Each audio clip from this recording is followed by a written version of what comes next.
everybody, Lisa Romano here, the Breakthrough Life Coach, and I want to talk about fear. I want to talk about what fear actually is, because so many of us are walking around in fear.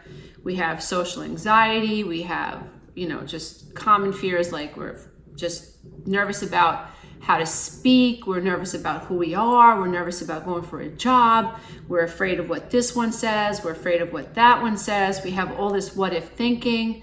We're afraid we're not doing a great job with our children. We're afraid we're not good spouses. We're afraid. Oh my God, lions and tigers and bears, oh my. And I said, you know what? I just want to understand what the hell fear is, because I have learned that becoming introspective and really pulling things apart and disidentifying with certain things, whether it's a thought and an emotion, a program or a pattern of thought that I've had, perhaps a behavior in me, when I've disidentified from it and I've learned to observe it from a higher state of awareness, I can gain some cognitive skill around it. Until I disidentify from it and learn to observe it from a higher space, I'm controlled by it. So let's talk about fear. So I'm reading from my notes because I've done a bunch of research. So fear is a chain reaction in the brain, right? So understand that fear is happening in the brain, very important. Fear is a chain reaction in the brain that starts with a stressful stimuli and ends up with the release of chemicals that act like stimulants, which trigger the fight or flight response. So there's a painful stimuli, and then we pull in this data, and our brain decides whether or not to sound the alarm, and we experience a fight or flight response, which is a physical response. So we have a stimuli, then we have a chain reaction that results in a physical feeling. So the brain has more than 100 billion nerve cells. That's a lot of nerve cells. Fear response is almost entirely autonomic or automatic. We don't consciously trigger this response. So let's understand the parts of the brain that are responsible for fear or involved with fear. They're the thalamus, right? The sensory cortex, the hippocampus, the amygdala, and the hypothalamus. So it's important that you understand what part of your brain is responsible for preventing you from blowing a couple of gaskets. So those are the areas of your brain that are responsible in the fear, that are responsible for fear, right? So the thalamus is the part of your brain that is taking in all sensory information. It's important that you recognize that you are bathing in a quantum field of energy of your own, that your body is giving off a certain electromagnetic field because every cell in your body vibrates, right? And so it's important that you recognize that you're giving off a particular aura or a quantum field that is full of energy. And in this field, you are processing the data that is about you in your home, in your office, what you're watching on television. And so there's data happening around you, and it's your thalamus is pulling in all of this sensory data, whether that is data from your skin, what's the temperature of the room, what does that feel like, what are you hearing, what are you seeing, what are you tasting, and so on. So there's all this sensory stimuli that you are bringing into the thalamus very naturally. It's automatic and autonomic. The thalamus is processing this data and then decides where to send the sensory data. The sensory data goes to the sensory cortex, at least it should, and the sensory cortex helps to interpret the sensory data. So the sensory cortex in the brain is figuring out what do I do with this stuff, is this painful? Is this scary? Is this good? Is this bad? So it's really like a processor. Now the hippocampus stores and retrieves conscious memories and processes sets of stimuli to establish context. So if the sensory cortex isn't sure what to do with this data, it shunts it off to the hippocampus. The hippocampus measures it up against a past memory and says, no, that's not scary. Or, yeah, that's very, very scary. So it's important that we recognize the process and what the hippocampus is trying to do. So like I said, the hippocampus stores and retrieves in conscious memories and processes sets of stimuli to establish context. Now, here's the thing. For trauma survivors, this is where we have to pay attention, because trauma survivors have been known to have a decreased hippocampal volume. The reason we should know that is because the hippocampus is involved with memory. Many trauma survivors do not have memory, not a context memory, not a conscious memory, but they have a somatic memory. Their body remembers something. Body is feeling something, but the mind can't attach an actual memory to it. And that can be maddening, because the brain is always trying to figure out why it feels the way it feels. And so when we have a somatic experience and we can't put a label on it, psychologically, that bothers us. Like, I want to remember, but we can't, and that's okay.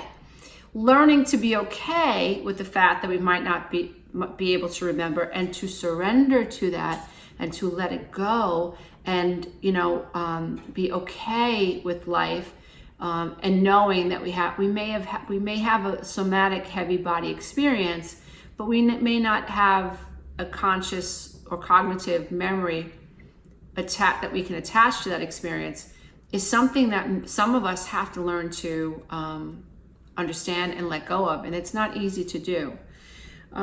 So the hippocampus is involved with putting memories into proper context. So that means that, we can have trouble. So if our friend says something to us that triggers us, and perhaps she decides to break a date that we had with her, and we have this experience of living with a narcissist who consistently cheated on us and lied to us, and stopped or ended dates abruptly, or canceled dates on us abruptly.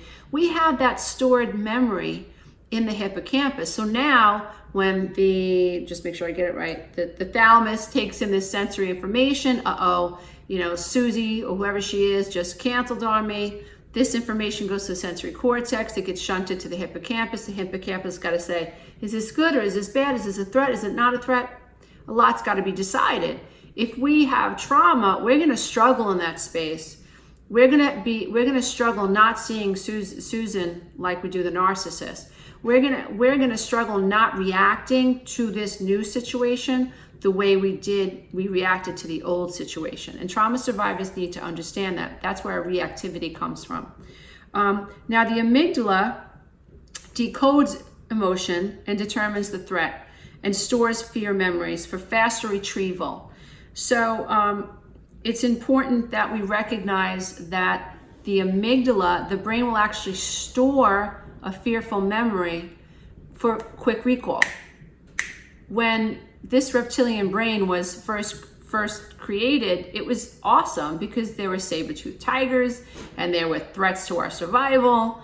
I'm talking about the early man and early people. And so if I heard this rustling in the woods, right, my amygdala stored that rustling in the woods so that I could act faster the next time I heard the rustling in the woods.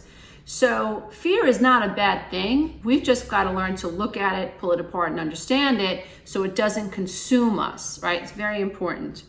The hypothalamus activates the fight or flight response. So now, this is the chain reaction when we experience a painful stimuli. Now, this is the thing with trauma survivors. We sometimes don't follow that chain of command. We sometimes go from 0 to 100, and that is thalamus takes in incoming data. It goes right to the amygdala, which senses a threat, right to the hypothalamus, which initiates the fight or flight response system. So we bypass the sensory cortex and we bypass sometimes the hippocampus, and we go straight to the hypothalamus, sound the alarm. So what does this mean? This means if we learn to look and observe our behavior, right, from a higher state of awareness when we're calm, and we can identify what has triggered us in the past, and we can play with that like you do Play-Doh, look at it. I believe that we have a chance at reducing our reactivity. We have a chance at being able to process a stimuli more effectively. So when we are calm and trauma is not, in control, we can sense a stimuli, which activates the thalamus. which then sends data to the sensory cortex where meaning can be interpreted. So Susie just canceled this date on me, and that's where I run it around in my head and I say, where do I want to send this information? The information will then, because I'm calm and I'm not fully triggered in fight or flight yet, this information can get shunted to the hippocampus where it can be measured. Has Susan repeatedly, canceled dinner dates with me? No, this is the first time.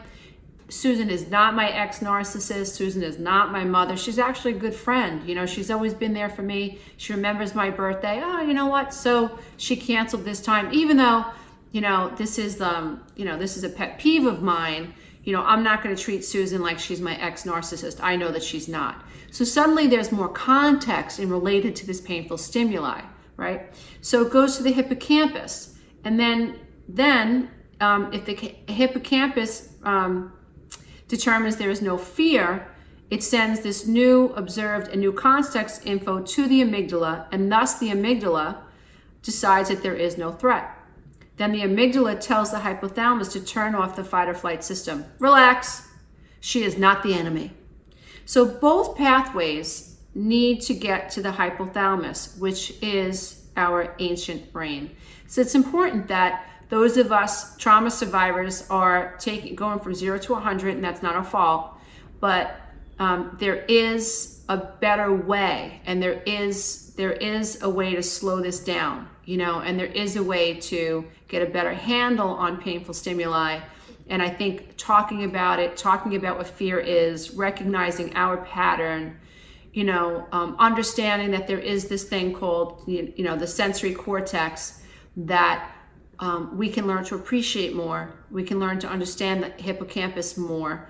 We can learn to the value of putting stimuli into context. Now, we need mindfulness for this. We need to be in a quiet state for this. We need to be supported while learning how to do this. This takes time, but certainly at least becoming aware that it's a possibility helps. So some fear is rational, right? So our fear of water, if we can't swim, that's a rational fear. So we learn to swim.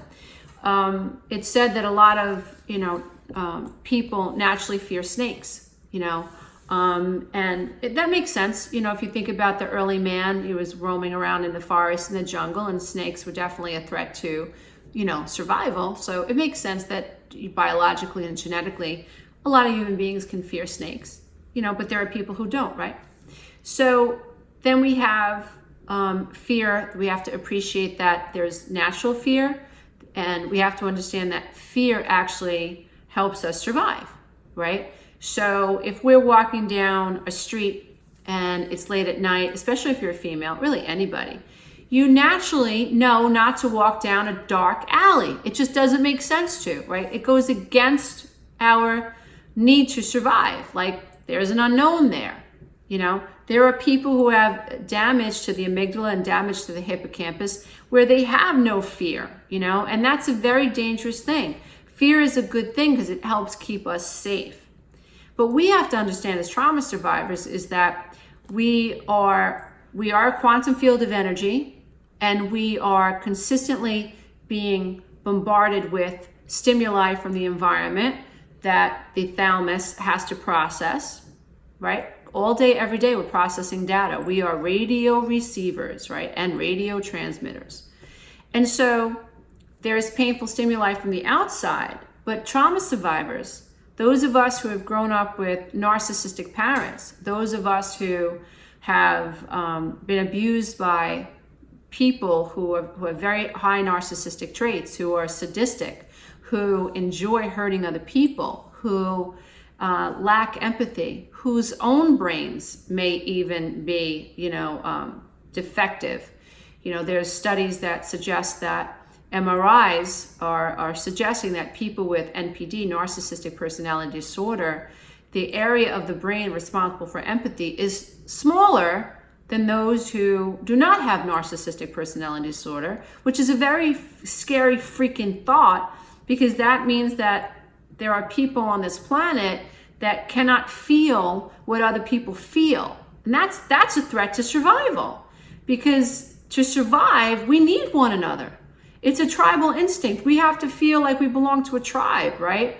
When we grew up feeling like our tribe is our threat to our survival, that screws us up. Talk about conditioned fear responses, right?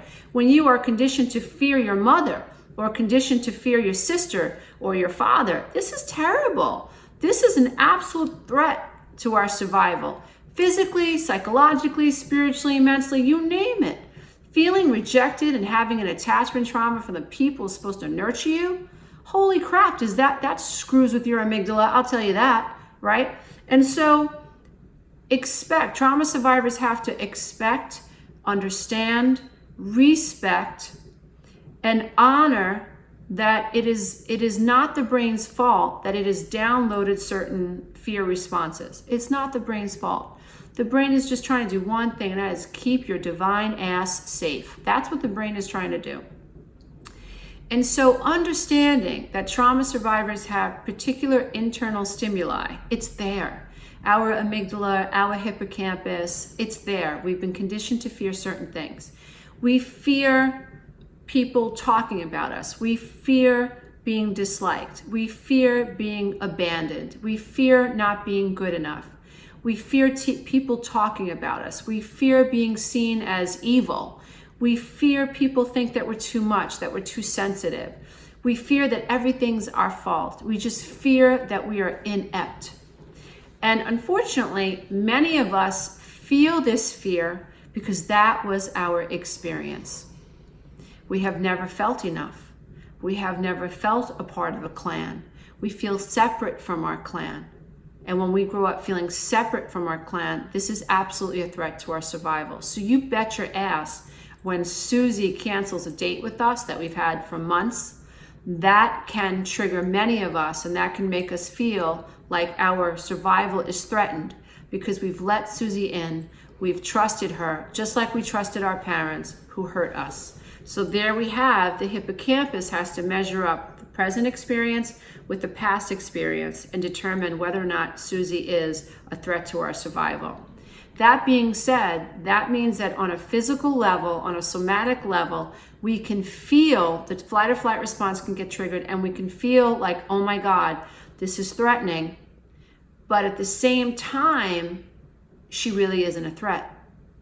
So that's why what I talk about so much is in these talks is this idea that we have to learn to milk the observer state.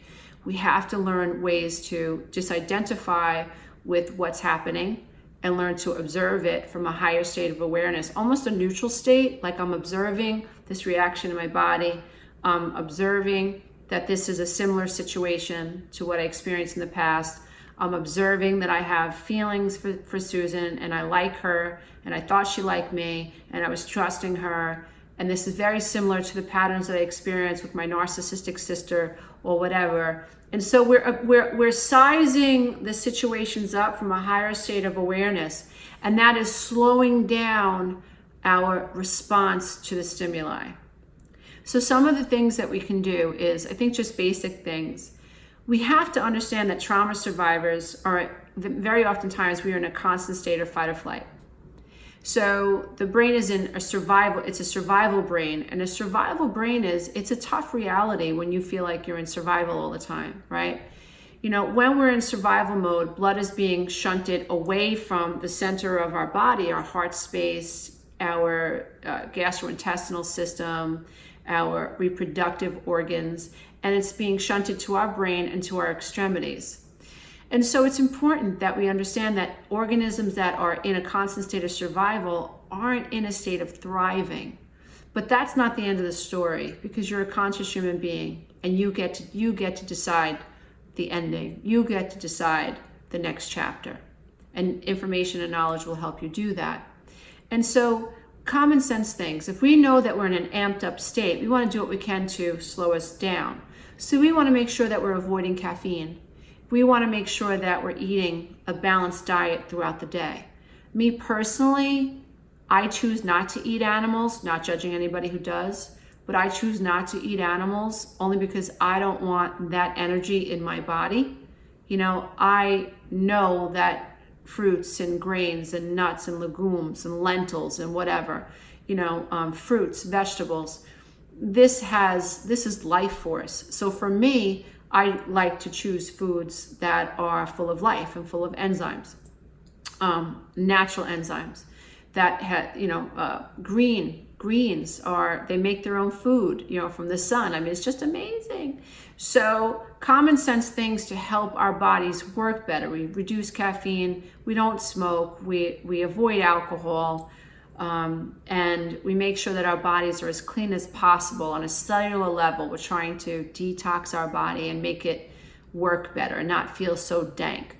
So spiritually, we work on our spirituality. We work on connecting to our essence. We understand that what happened to us doesn't have to define us, right? That's just, it's a part of our story. It's an experience that we've experienced. And once we gain some control over it, we can actually, in many of the cases, you know, use what has happened to us to help sharpen our spiritual skills, right? And also don't forget, dear ones, that, you know, I feel that the harder it is for those of us to get to climb the mountain, the more we appreciate the view, right? So people that get dropped off on the top of a mountain from a helicopter, do they really appreciate the view? I mean, yeah, maybe. But the person who's like falling down the hill and getting back up the hill and climbing that mountain and sweating and cutting their knee and cutting their elbows and damn it, I'm getting up that mountain. That person who gets to the top of that mountain versus the person who's been just dropped off by the helicopter, call me crazy, but I think the person who actually had to climb the mountain is going to have a much better and more meaningful spiritual experience when they get to the top of that mountain. You know, so hang in there. So we want to work on mindfulness. We want to learn to meditate, which is really slowing the mind down and learning to not attach to our thoughts, which is very, very helpful.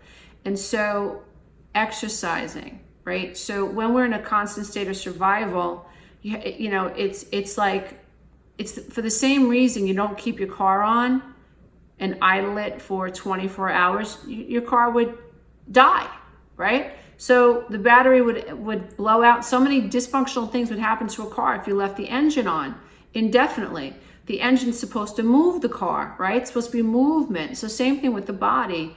When the body is in a state of survival and all this adrenaline is getting kicked out and norepinephrine, the body thinks it's supposed to move, it's supposed to act. All this glucose is being dumped into the system as a result of this fight or flight response, because glucose gives our muscles the energy to fight off an attacker. We want to use that glucose. That's why exercise is so important. Discharge this energy. Make sure that you're exercising. I don't care if you're wheelchair bound, right? And you can't move your legs. Move your arms, move your waist, move your head from side to side. Open your mouth 1,000 times a day, you know, open your eyes, do something to discharge this energy. Find ways to get rid of this energy. I also believe that prayer, and I'm not religious. When I mean prayer, I don't mean, and there is a value in repetitive prayer. In other words, mantras. Mantras have been known to, if you're repeating a mantra, I am enough, I am enough, I am enough, I am enough, I am enough, that'll actually slow down your brain waves. That'll actually bring you into a very, almost a hypnotic state. And so a trance-like state. So mantras can be very, very helpful. You know, that can calm you down. But when I say prayer, I mean mindful prayer. You know, a prayer of gratitude. You know, I'm so grateful I have toenails. I'm so grateful I have ears. I'm so grateful for YouTube. I'm so grateful for my laptop. I'm so grateful for my cell phone. I'm so grateful for paper. I'm so grateful for the library. I'm so grateful. Prayer of gratitude, that'll definitely help reduce the sense that you're in survival mode as well. Because think about it psychologically. Anybody who's in survival mode is in fear mode.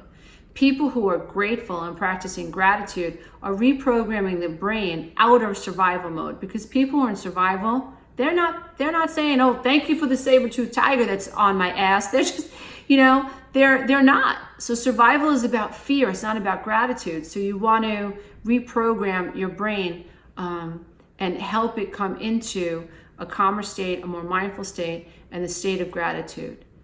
And like I said, learning all you can about how your brain works and how your body responds to fear and what is fear and what do you think is fearful. What I find fearful is not what my best friend finds is fearful. She had a wonderful relationship with her mother and father. I did not. And so I have conditioned responses that she does not. And learning to appreciate who you are, learning to honor who you are, and learning to not expect everybody else to understand you, because they won't, because your experience is unique and it's valid. Learning to validate ourselves is tremendously helpful. And we do this through education. And I can tell you, one of the greatest things you can do for yourself, and you're already doing it because you're listening to this talk, is you are shifting from survival brain into a learning brain, right? So a survival brain is all about survival, and a learning brain is taking in new information, and the brain is changing in beautiful, beautiful ways. So stay on the learning path. I hope this talk has inspired you. I hope that you feel heard. I hope that you feel validated. I hope that you feel understood. And I hope you feel motivated to better understand and appreciate you and your unique experiences on planet Earth. Namaste, dear ones. Until next time. Bye for now.